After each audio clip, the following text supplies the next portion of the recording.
भारत दर्पण चैनल से मैं एसके कश्यप आप तमाम विद्यार्थी का अभिनंदन करता हूँ। विद्यार्थीगण, आज का जो टॉपिक है काफ़ी महत्वपूर्ण और करंट अफेयर्स एवं इकोनॉमिक्स दोनों का यह काफ़ी महत्वपूर्ण प्रश्न है और इससे लगभग 1 साल तक तो नहीं, क्योंकि अगर अंतरिम बजट पेश किया गया है तो इससे बजट से जुड़ा हुआ कई कई क्वेश्चन पूछा जाता है। तो आइए उस बजट पर हम लोग चर्चा करें और यदि आपको वीडियो अच्छा लगे तो लाइक करना, शेयर करना और सब्सक्राइब करना ना भूलेंगे।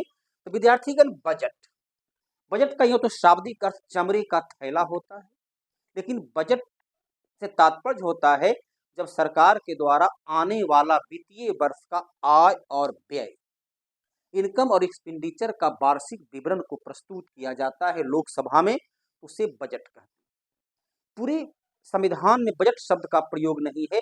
बजट शब्द की जगह पर वहाँ वित्त विधेयक अनुच्छेद 112 के अलावा 112 और 117 के आधार पर उसे वित्त विधेयक फाइनेंस बिल के रूप में जाना जाता है। बजट को राष्ट्रपति संसद में अर्थात लोकसभा में पेश करवाते हैं और राष्ट्रपति के प्रतिनिधि के तौर पर केंद्रीय वित्त मंत्री बजट को लोकसभा में प्रस्तुत करते हैं। वर्तमान समय में आपको ज्ञात है कि निर्मला सीतारमण महिला बजट को पेश की है। माना जाता है कि महिलाएं आर्थिक मामला में दक्ष होती हैं। भगवान विष्णु का भी मंत्रिमंडल है तो माता लक्ष्मी को वित्त मंत्रालय का कार्यभार दिया हुआ है। लेकिन भारत में पहली बार प्रधानमंत्री के रूप में महिला प्रधानमंत्री के रूप में इंदिरा गांधी के द्वारा 1970 ईस्वी में बजट पेश किया गया था। लेकिन पूर्णकालिक वित्त मंत्री के रूप में आपका निर्मला सीतारमण पहली महिला वित्त मंत्री रही और लगातार 5वीं वर्ष ये बजट पेश की। तो बजट भारत का जो यदि हम देखें तो सबसे पहला भारत का बजट 1860 ईस्वी में इंग्लैंड में बजट प्रस्तुत किया गया। जेम्स विल्सन इन्हें ही भारतीय बजट का जन्मदाता या जनक कहा जाता है। 1860 में इंग्लैंड में बजट को प्रस्तुत किया। स्वतंत्र भारत का पहला बजट सनमुखम सेट्टी के द्वारा प्रस्तुत किया गया, अर्थात ये बजट प्रस्तुत हुआ 1947 में। जबकि गणतंत्र भारत, जब अपना देश ने अपना संविधान को लागू कर लिया, 26 जनवरी 50 को भारत गणतंत्र घोषित किया गया, तो गणतंत्र भारत का पहला बजट पेश किया गया जॉन मथाई के द्वारा 1950 में। और सर्वाधिक 10 बार बजट प्रस्तुत करने का रिकॉर्ड रहा, वो था मोरारजी देसाई के नाम सर्वाधिक 10 बार बजट प्रस्तुत करने का रिकॉर्ड रहा। बजट को हम देखते हैं, सबसे पहली बार जब चलिए 1860 में बजट पेश हुआ, उसके बाद इकवर्थ समिति के सिफारिश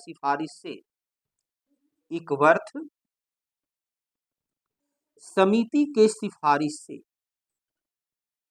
बजट से रेल बजट को अलग कर दिया गया, क्योंकि तब जो है अंग्रेजों को भारत की सामाजिक व्यवस्था, भारत की सुरक्षा के लिए कोई अलग से प्रावधान के लिए कोई विशेष बजट नहीं था।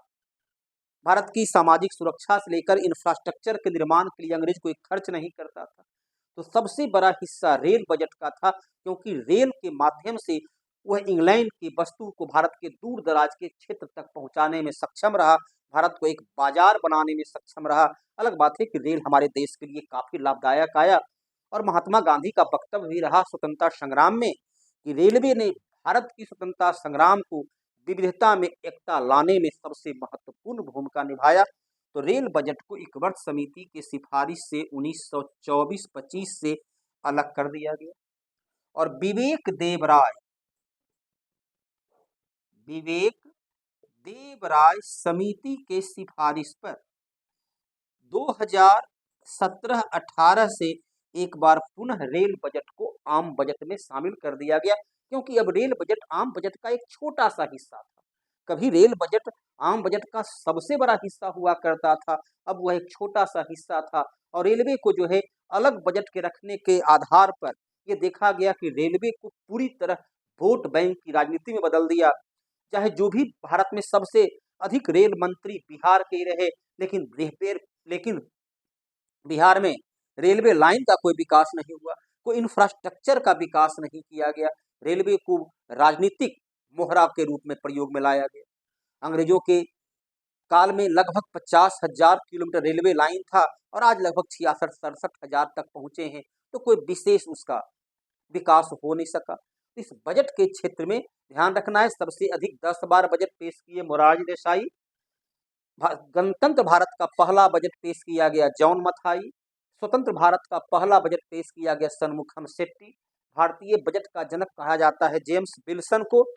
और इकबर्ट समिति के सिफारिश पर 1924-25 में रेल बजट को आम बजट से अलग कर दिया गया और विवेक देवराय समिति के सिफारिश से 2017-18 में रेल बजट को फिर से आम बजट का अंग बना दिया गया, हिस्सा बना दिया गया। और 2017 के जो पूर्व बजट था, वह रेलवे का जो बजट था वो जीरो बेस बजट था।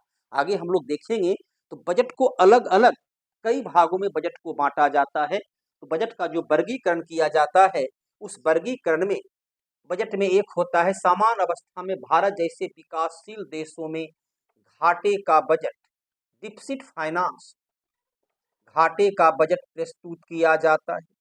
इसके अलावा बजट का जो अलग अलग वर्गीकरण होता है, उसमें शून्य आधारित बजट, जीरो बेस बजट, शून्य आधारित बजट, जेंडर बजट, लिंग आधारित budget, gender budget, outcome budget,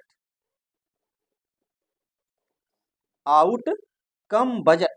तो ये सब बजट का अलग अलग वर्गीकरण है जो प्रतियोगिता परीक्षा में पूछा जाता है। तो बजट 10-12 प्रकार का होता है, लेकिन प्रतियोगिता परीक्षा के लिए उसकी कोई विशेष अहमियत नहीं है।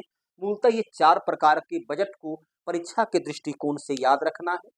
और इस बजट में अब घाटे का बजट जो भारत जैसे विकासशील देशों में सामान्यतः घाटे का बजट ही प्रस्तुत किया जाता है, क्योंकि आवश्यकता अनंत है और साधन सीमित है। तो सीमित साधनों से अधिकतम आवश्यकता की पूर्ति करनी। जहाँ गरीबी है, बेरोजगारी है, कुपोषण है, अशिक्षा है, भुखमरी है, समस्याओं का अंबार है, इंफ्रास्ट्रक्चर का अभाव है, वहाँ लाभ का बजट तो प्रस्तुत नहीं की जा सकती है। तो घाटे का बजट किसको कहते हैं, सभी के बारे में हम लोग देखेंगे। बजट का अलग अलग वर्गीकरण, सरकार ने जो वर्तमान में बजट पेश किया उसके कुछ मुख्य मुख्य डाटा जो परीक्षा के दृष्टिकोण से उपयोगी है, उसके बारे में हम लोग देखते हैं। चलिए, ये तो हो गया कॉमन बातें बजट का।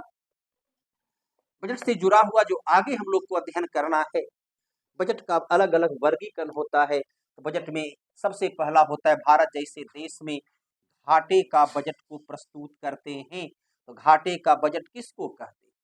डिफिसिट फाइनेंस क्या है? घाटे का बजट से तात्पर्य होता है कि जब सरकार का कुल पूंजीगत व्यय, सरकार का पूंजीगत व्यय की तुलना में पूंजीगत आय कम हो, सरकार की पूंजीगत आय कम हो, तो उसे कहते हैं घाटे का बजट। अब पूंजीगत व्यय क्या है, एक लाइन में समझ सकते हैं। इकोनॉमिक्स में एक शब्द होता है निवेश और एक शब्द होता है व्यय। आप अपने भोजन पर खर्च करते हो, यह व्यय है, और आप अपनी पढ़ाई पर खर्च करते हो, तो यह एक्सपेंडिचर है, निवेश है। जो खर्च करने से पूंजी का निर्माण, जो खर्च उत्पादक कार्य में किया जाता हो। आपने सुबह भोजन किया तो रात तक को काम नहीं आता है, लेकिन आज से 20 वर्ष पहले जो पढ़ा क ख ग घ ABCD, जोड़ घटाव गुना भाग, वो आज भी आपके साथ है। तो पढ़ाई पर किया गया खर्च इन्वेस्ट है, निवेश है। कपड़ा पर खर्च किया गया, भोजन पर किया गया खर्च व्यय है। यहाँ पर उसी प्रकार है, सरकार जो खर्च करती है, सरकार जो भी खर्च करती है, उस खर्च को 2 भागों में बांटा गया है, पूंजीगत व्यय और गैर पूंजीगत व्यय। तो पूंजीगत व्यय क्या है कि जिस खर्च से सरकार का एसेट्स, सरकार की परिसंपत्ति तैयार होती है। अब रक्षा पर खर्च किया गया, वेतन पर खर्च किया गया, तो वह सरकार का गैर पूंजीगत व्यय है। लेकिन राफेल विमान खरीदा गया, रक्षा से जुड़ा हुआ विभिन्न प्रकार का उपकरण और हथियार बनाया गया, तो वह सरकार का एसेट्स है, पूंजी है, वह सरकार की परिसंपत्ति है, ध्यान रखना है। गैर पूंजीगत व्यय में केवल 3-4 चीज आते हैं, पूंजीगत और गैर। 2017 से ही ये पूंजीगत और गैर पूंजीगत शब्द को प्रयोग में लाया गया। उसके पहले योजना और गैर योजना व्यय को प्रयोग में लाते थे। तो 2017 से पूंजीगत और गैर पूंजीगत भारत की कुल खर्च का लगभग 35% ही पूंजीगत व्यय पर खर्च होता है, 65% गैर पूंजीगत व्यय पर खर्च होता है। तो कुल खर्च में पूंजीगत व्यय का हिस्सा बहुत ही कम है, अर्थात 1/3 के लगभग है, और 2/3 गैर पूंजीगत व्यय में खर्च हो जाती है। तो गैर पूंजीगत व्यय में क्या आता है? पेंशन। ध्यान रखना है, गैर पूंजीगत व्यय में,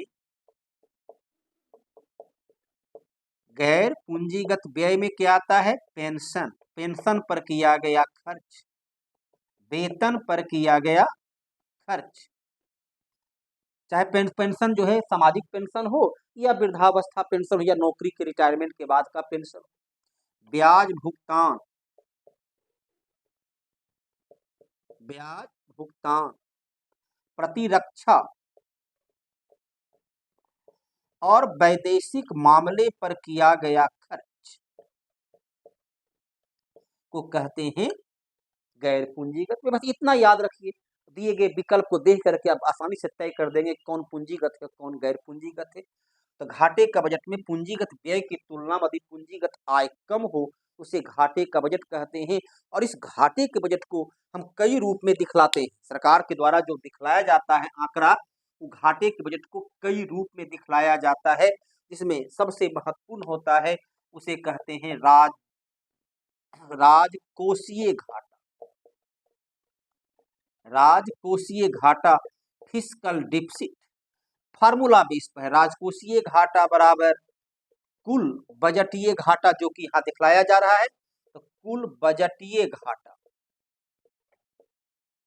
प्लस कुल ऋण, प्लस कुल ऋण।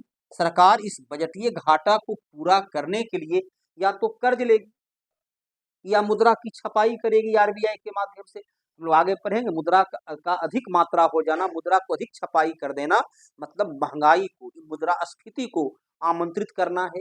तो सरकार का कुल राजकोषीय घाटा क्या होता है? कुल बजटीय घाटा प्लस कुल ऋण। इस प्रकार का देखिए, बिहार जो शिक्षक का एग्जाम है इकोनॉमिक्स में, इस प्रकार का प्रश्न बारंबार पूछा जाता है। रेलवे हो, बैंक हो, एसएससी हो, कहीं भी ये क्वेश्चन बारंबार पूछा जाता है। दूसरा होता है राजस्व घाटा, राजस्व घाटा।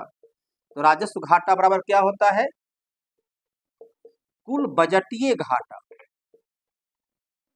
सॉरी, कुल राजस्व व्यय, कुल राजस्व व्यय माइनस कुल राजस्व आय, ये होता है इसका फार्मूला। तीसरा होता है प्राथमिक घाटा, प्राथमिक घाटा। इसे किस रूप में दिखलाते हैं? राजकोषीय घाटा,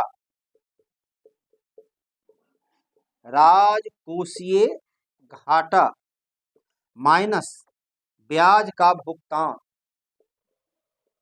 माइनस ब्याज का भुगतान, इसे बोलते हैं प्राथमिक घाटा। ये 3 मुख्य घाटा के रूप में प्रयोग में लाया जाता है। इसके अलावा सरकार के द्वारा एक और घाटा को प्रयोग में लाते हैं, उसे कहते हैं प्रभावी राजस्व घाटा। उसे क्या बोलते हैं? प्रभावी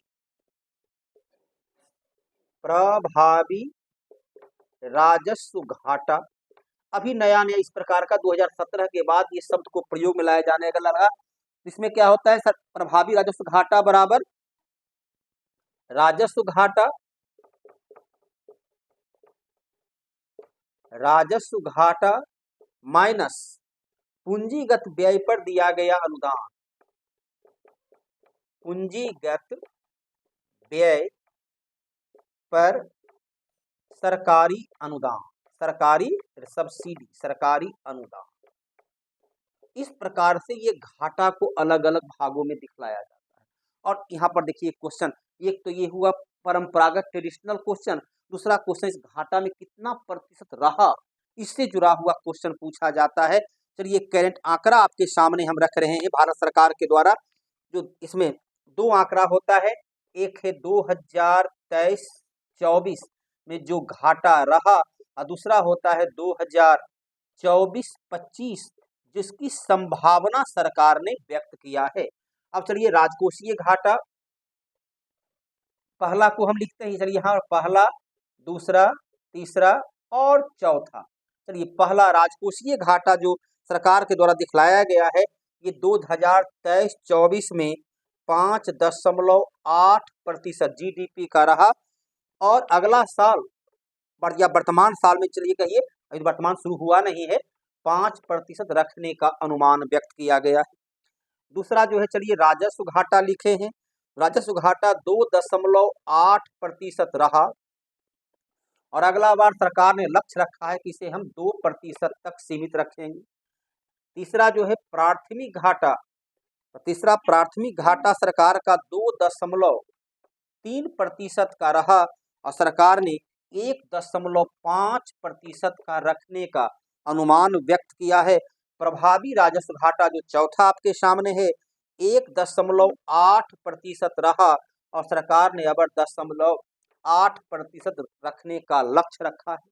ये देखिए करेंट डाटा है, इसको एकदम याद रखना, ये बारंबार एग्जाम में पूछा जाएगा। पूरे वित्तीय वर्ष की सरकार का ये आंकड़ा है, एक साल तक लगभग आंकड़ा यही रहेगा। ये तो प्राप्त हुआ है तो ये तो बदलेगा नहीं, इसमें कुछ परिवर्तन हो सकता है, इसको याद रखना। ये फार्मूला है और ये आंकड़ा है, दोनों ही परीक्षा के दृष्टिकोण से कितना महत्व का है, यकीनन तौर पर आप लोग इससे भली भांति परिचित होंगे।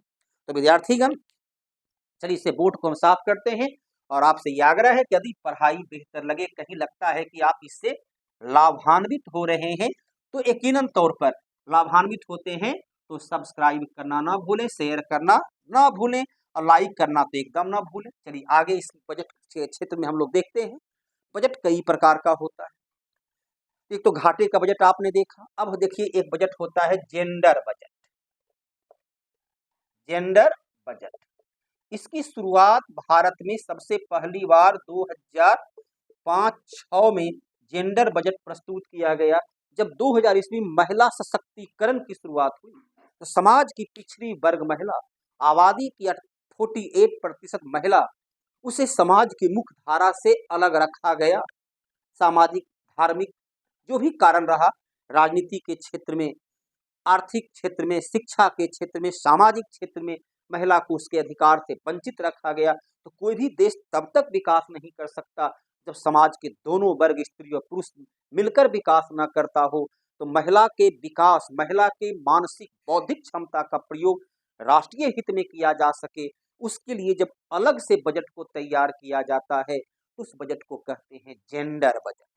दूसरा बजट होता है आउटकम बजट। आउटकम बजट, ये बजट भी पहली बार 2005-06 से लगातार पेश किया जा रहा है। आउटकम बजट क्या है कि जब बजट में, जब तो ध्यान रखना है कि आउटकम बजट का मूल पहचान क्या है, कि आउटकम बजट का सिंपल सा पहचान का क्षेत्र है कि जब बजट में धन को कहाँ खर्च करना है, धन को कहाँ खर्च करना है और कैसे खर्च करना है। मूलतः जो है धन को कहाँ और कैसे खर्च करना है, इसका प्रावधान। जैसे मान लीजिए कि एक बच्चा जो स्कूल में पढ़ता है, प्रत्येक दिन बस से जाता है, माँ जो है सो बस के या स्कूल के जो मेड है उसको देती है कि भाई 50 रुपया लीजिए, मेरे बच्चे को प्रत्येक दिन सेव या मौसमी फल आप खिला दोगे। अब बच्चा को कितना फल मिला या नहीं मिला, प्रत्येक दिन माँ 50 रुपया मेड को दे देती है, फिर चले जाती है। लेकिन यदि आउटकम बजट कहते हैं कि वो पैसा जो दिया गया उसका खर्च हुआ या नहीं, क्या बच्चे को सेव या अनमौसमी फल मिला या नहीं मिला, तो कितना मिला, क्या जितना धन दिया गया था उतना खर्च हुआ या नहीं हुआ। तो इस प्रकार से बजट को तैयार करते हैं कि जिस विभाग में खर्च कर रहे हैं उस खर्च में कहाँ हुआ, कैसे खर्च हुआ, उसका प्रभाव क्या पड़ा, लगातार समीक्षा किया जाता हो कि जो मैंने धन का आवंटन किया उस लक्ष्य तक धन पहुंच रहा है या नहीं, लक्ष्य से कहीं भटक तो नहीं गया है, उसको कहते हैं आउटकम बजट। फिर होता है जीरो बेस बजट, शून्य आधारित बजट। शून्य आधारित बजट, ये बजट की प्रारूप सबसे पहले अमेरिका का अर्थशास्त्री पीटर पायर के द्वारा इस प्रकार के बजट के प्रारूप को तैयार किया गया। आधारित बजट पीटर पायर के द्वारा इस प्रकार के बजट को तैयार किया गया और पीटर पायर ने जो बजट को तैयार किया, शून्य आधारित बजट को सबसे पहले 1979 में अमेरिका का राष्ट्रपति जिमी कार्टर के द्वारा इस प्रकार का बजट पेश किया गया। पहली बार 1983 में भारत में विज्ञान और टेक्नोलॉजी विभाग का बजट को जीरो बेस बजट के रूप में प्रस्तुत किया गया और पूरी बजट जो जीरो बेस बजट 1986-87 में भारत में जीरो बेस बजट को तैयार किया गया। तो जीरो बेस बजट में यह स्पष्ट प्रावधान होता है कि किसी भी क्षेत्र का खर्च जीरो को मानकर शुरू करते हैं, अर्थात पहले से क्या खर्च हो रहा है, पूर्व वित्तीय वर्ष में बजट का क्या लक्ष्य रखा गया था, क्या प्राप्ति हुई, तो पूर्व वित्तीय वर्ष के बजट को आधार न बनाकर वर्तमान आवश्यकता को वैज्ञानिक तरीके से परीक्षण करके जब बजट को तैयार करते हैं, उसके आय और व्यय का हिसाब आकलन करते हैं, उसे कहते हैं जीरो बेस बजट। इस प्रकार के बजट में जीरो बेस बजट की सबसे मुख्य क्या होता है, कहाँ खर्च करना है, कितना खर्च करना है और क्या खर्च करना है। धन को कहाँ खर्च करना है, कहाँ खर्च करना है, कितना खर्च करना है, कहाँ खर्च करना है, कितना खर्च करना है और क्यों खर्च करना है, इसका स्पष्ट प्रावधान हो उसे कहते हैं जीरो बेस बजट।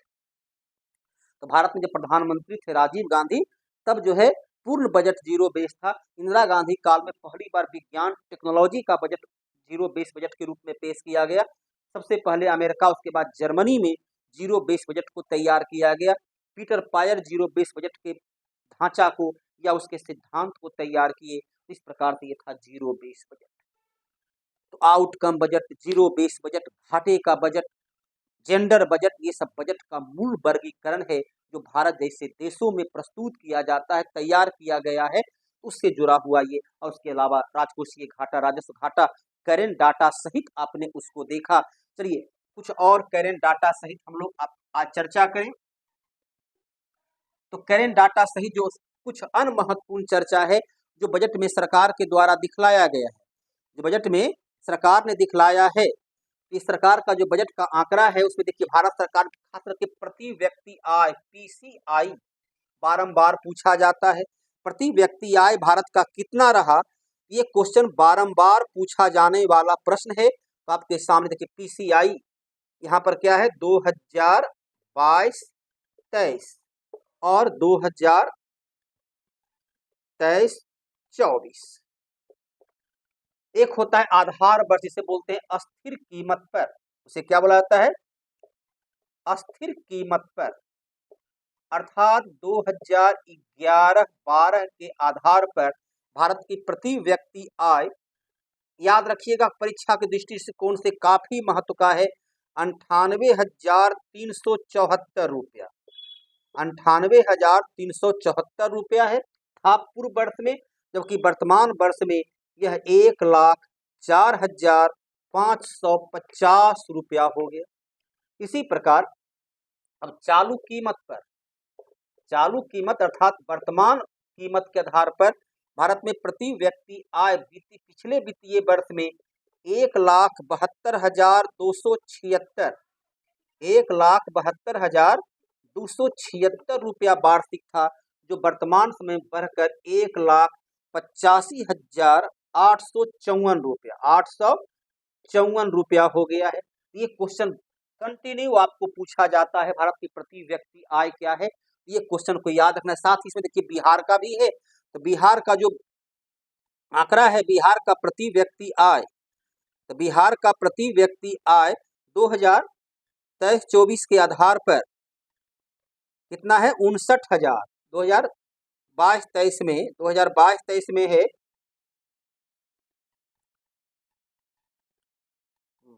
एक मिनट,